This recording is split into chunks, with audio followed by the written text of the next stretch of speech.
아토미가 전염성 복막염이라고 지금은 치료제가 있지만 그때는 치료제가 없는 불치병에 걸려서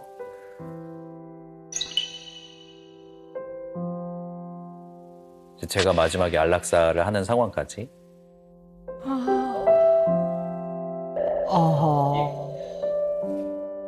아톰은 제가 인턴 생활할 때 입양을 했던 고양이고요. 그리고 성격도 고양이 치고는 되게 대범한 멋쟁이 고양이였습니다. 그러면서도 되게 예민하지만 그러지 않은 척, 주변 다 신경 쓰고 있지만 뭐 아무렇지 않은 척, 이런 느낌도 잘 있고. 근데 되게 연차가 아주 낮은 수의사들이 안락사를 진행하진 않거든요. 이제 2년차 수의사가 됐을 때 아톰이 발병을 한 거였어가지고.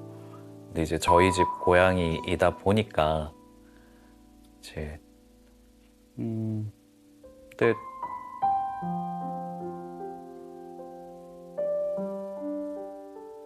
마지막 순간에 제가 바로 옆에 가장 가까운 곳에 있고 싶었어요.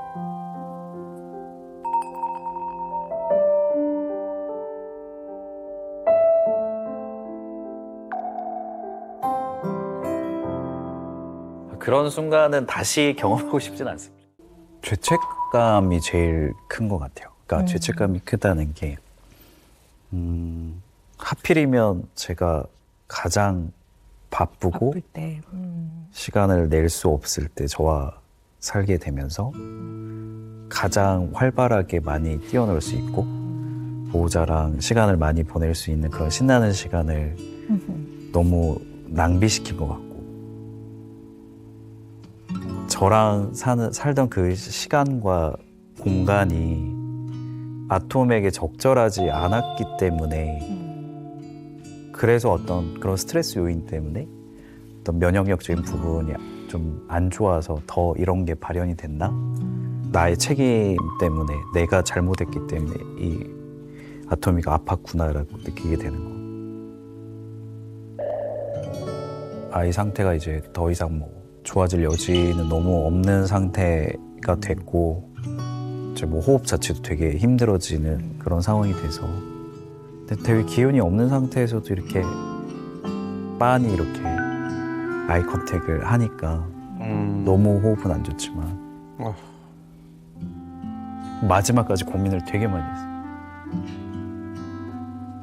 근데 그때 제가 할 수 있는 선택이 이것밖에 없다는 게 수의사로서도 너무 무능력하게 느껴지고 무력하게 느껴지고 그런 복합적인 감정들이 정말 오랫동안 휘몰아쳤던 것 같아요. 꽤 오랫동안 일 자체에도 집중을 되게 못하는 시간이 좀 길어졌었고 울기도 많이 울었던 것 같고 견디기 힘들 것 같으면 좀 술에 의존하는 시간들도 있었고. 아, 그러셨어요. 네. 생각보다 그 방황의 시간이 좀 길었던 것 같아요.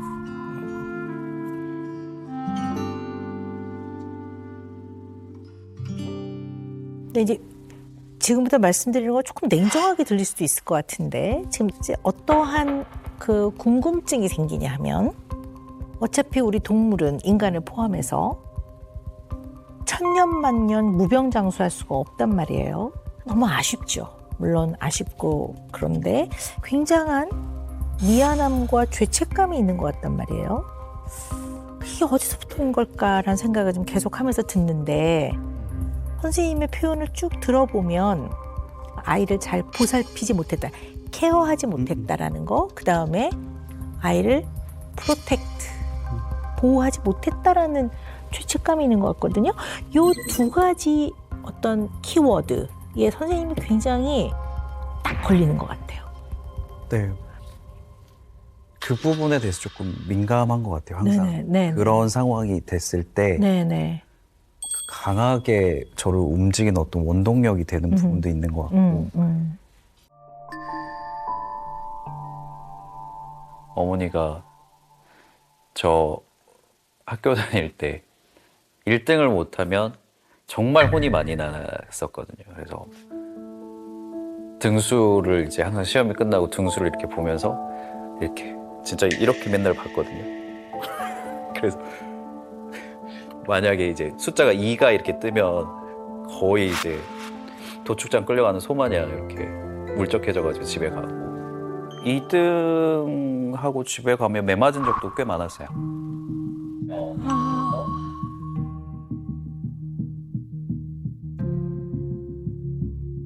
당연히 내가 노력을 덜해서 내가 2등했구나. 내가 잘못했네.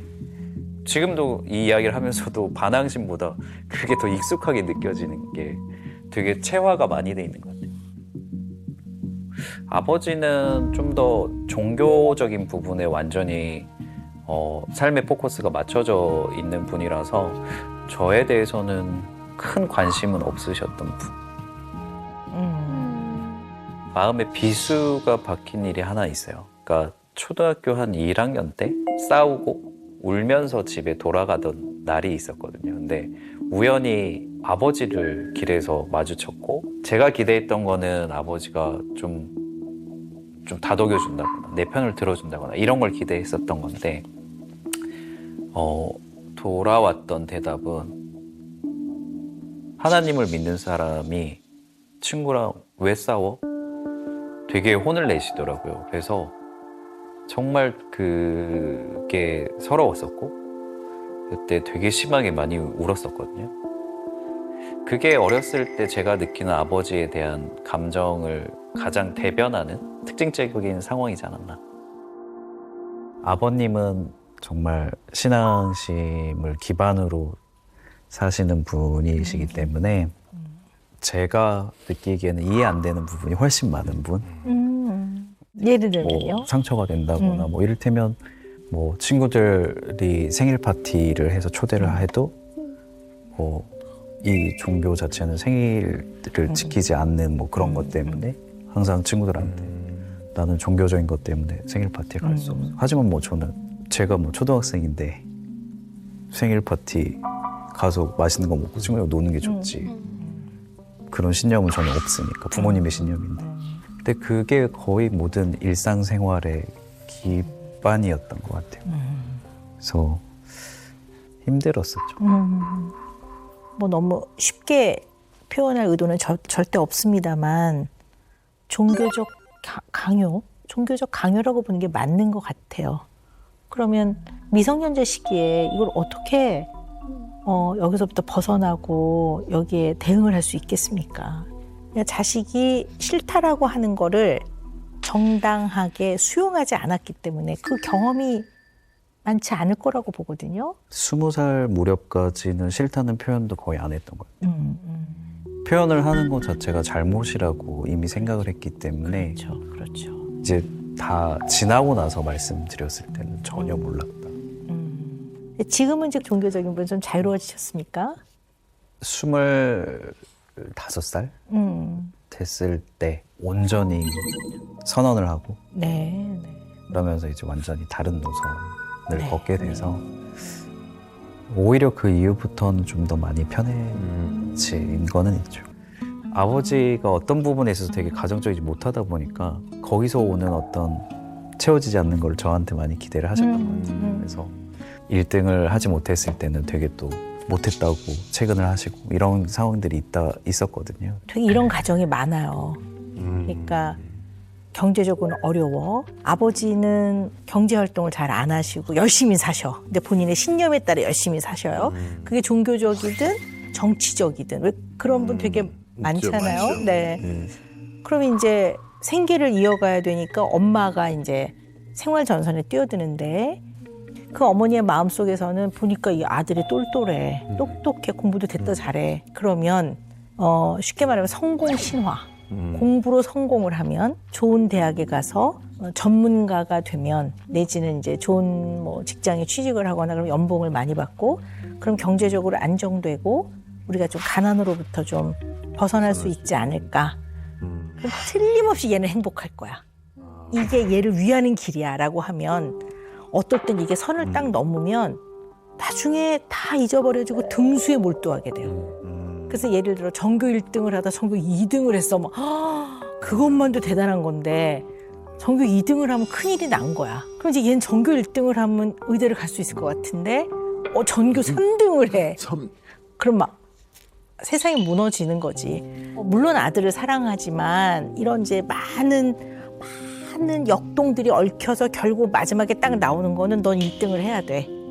그래야만 너는 행복하고 가난에서 벗어날 수 있고 우리도 나도 행복하고 이렇게 되면 자식이 입을 손으로 막아서 말을 못하게 한 건 아니지만 이럴 땐 기분 나쁜 게 당연하지. 이럴 때는 너 생각대로 하는 게 맞아. 이런 것들을 경험을 못하면 어린 시절에 쭉 크면서 굉장히 무력감을 느끼죠. 내가 이 상황에서 할 수 있는 게 없다라고 보는 거예요. 실제로 그럴 힘도 없고 어리고 또 거역을 하게 되면 부모가 등을 지게 되는 건데 그것도 굉장히 어려운 일이거든요. 그럼 뭘로 버티셨어요? 선생님은? 혼자서 그냥 정말 많은 상상을 했던 것 같아요. 그냥 세상에 없을 것 같은 어떤 멋진 어른이 나타나서 나에게 뭔가 길을 좀 열어준다거나 또는 내가 가지고 있는 이 갈등과 힘든 시간을 좀 벗어나게 해줄 수 있다면 좋겠다는 생각을 정말 좀 그런 환상을 오랫동안 품었던 것 같아요. 네. 그리고 짧은 기간이지만 자해를 했던 적도 있기는 해요. 아유, 많이 괴로우셨었군요. 네. 그러니까 저는 선생님이 사랑하는 약자, 케어, 돌봄과 프로텍션, 보호가 왜 중요한지 조금은 알 것 같아요. 부모님 물론 사랑하셨지만 아버지는 종교적 신념에 따라 나름의 삶을 사셨던 것 같고 그러니까 뭐 아버지랑 만나서 이야기를 하고 좋은 시간을 보내고 인생을 논하고 미래를 의논하고 하는 것들이 쉽지 않았겠죠. 그리고 어머님 또한 열심히 사시고 선생님을 사랑하셨겠지만 어떻게 보면 공부에 있어서는 굉장히 높은 잣대를 갖고 있는 엄마였단 말이에요. 그러면 그 엄마와 눈을 맞추고 서로 뭐 좋은 시간을 보내고 따뜻하게 보내고 하는 것들이 쉽지도 않았을 거라고 봐요.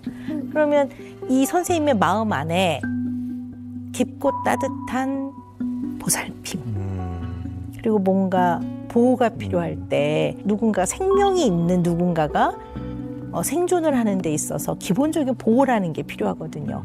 이런 것들에 대한 목마름이 좀 있었나 보네 이런 생각을 하게 되는 거죠. 그래서 이 주제에 딱 맞닥뜨리게 되면 선생님이 굉장히 영향을 많이 받는 것 같고 나한테 그렇게 중요했던 그렇게 목말랐던 약자에 대한 돌봄과 보호를 하지 못하는 상황이 생겼을 때 엄청난 돌덩이가 탁 떨어지는 것 같은 그러한 타격을 선생님이 받으시는 것 같아요.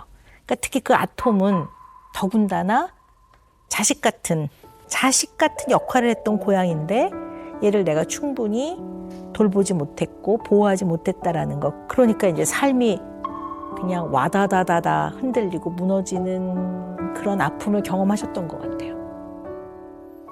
작아지고 싶지 않으니까 더 막 애쓰게 되는 것 같고 그리고 그게 안 됐을 때 훨씬 더 큰 타격으로 오는 약자를 보살피고 돌보고 보호하는 것이 선생님한테 굉장히 중요하기 때문에 잘 건드려지기 때문에 수의사가 됐을 수도 있다고 봐요.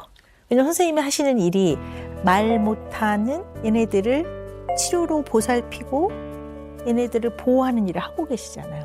이 일에 종사하는 걸 통해서 뭔가 나의 어떤 마음의 짐 내지는 해결되지 않은 갈등들을 해결해보고자 하는 이것이 방어 기제 중에서 서블리메이션이라는 거예요. 승화. 굉장히 좋은 방어 기제 중에 하나예요. 나의 해결되지 못한 핵심적인 갈등을 그걸로 승화시켜서 해결하는 거. 약간 그런 면이 있는지도 한번 선생님 생각해 보세요. 거의 이제 참석을 안 한 것 같아요. 20년 넘게. 이게 언론에 알려지고 이런 것이 되면서는 제 얘기가 안주거리가 되겠고 당연히 그죠? 처음에는 되게 재밌대요. 사건 얘기하고 그러면 되게 재밌잖아요. 근데 이제 한참 지난 다음에는 그럴 수 없는 상황이 있죠. 왜냐면 그걸 공유 못하는 상황이 오죠. 그렇지. 아.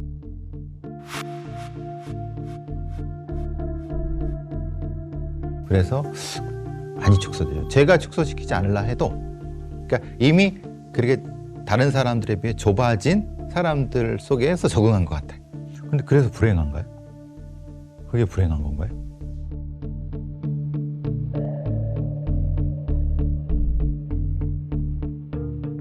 뭐 한편으로는 이해가 되기도 하고 또 한편으로 보면 또 좀 안타깝고 안쓰럽기도 하고 네. 지금 이제 직업에 너무 충실하다 보니까 그리고 이제 직업이 갖고 있는 특성 때문에 이제 오랜 시간 영향을 받다 보니까 나 안에는 직업도 있고 직업이 아닌 부분도 있는데 우리 배 교수님은 직업 이퀄 배 교수님 이렇게 돼 있으니까 일 이외의 자극을 아주 최소화시키시는 것 같아요. 네. 그래서 창문 없는 집에 산다 그런 네네. 느낌이 들죠. 네네. 아. 그래서 제가 HTP는 아예 HTP가 하우스 트리 퍼슨 우리 집도 그려보라고 그러고 가족 그려보라고 나무 그려보라고 하는 거에 이제 집을 그리면 창문을 안 그렇죠. 없고 문은 있지만 네. 문은 있는데 하나밖에 없는 거죠. 들어가는 네네. 나오지 네. 않는 뭐 이런. 네. 보통 이제 창문과 문을 외부와 소통하고 외부와 연결돼 있어서 관계를 맺고 싶은 그런 부분들을 많이 표현한다고 하거든요. 네.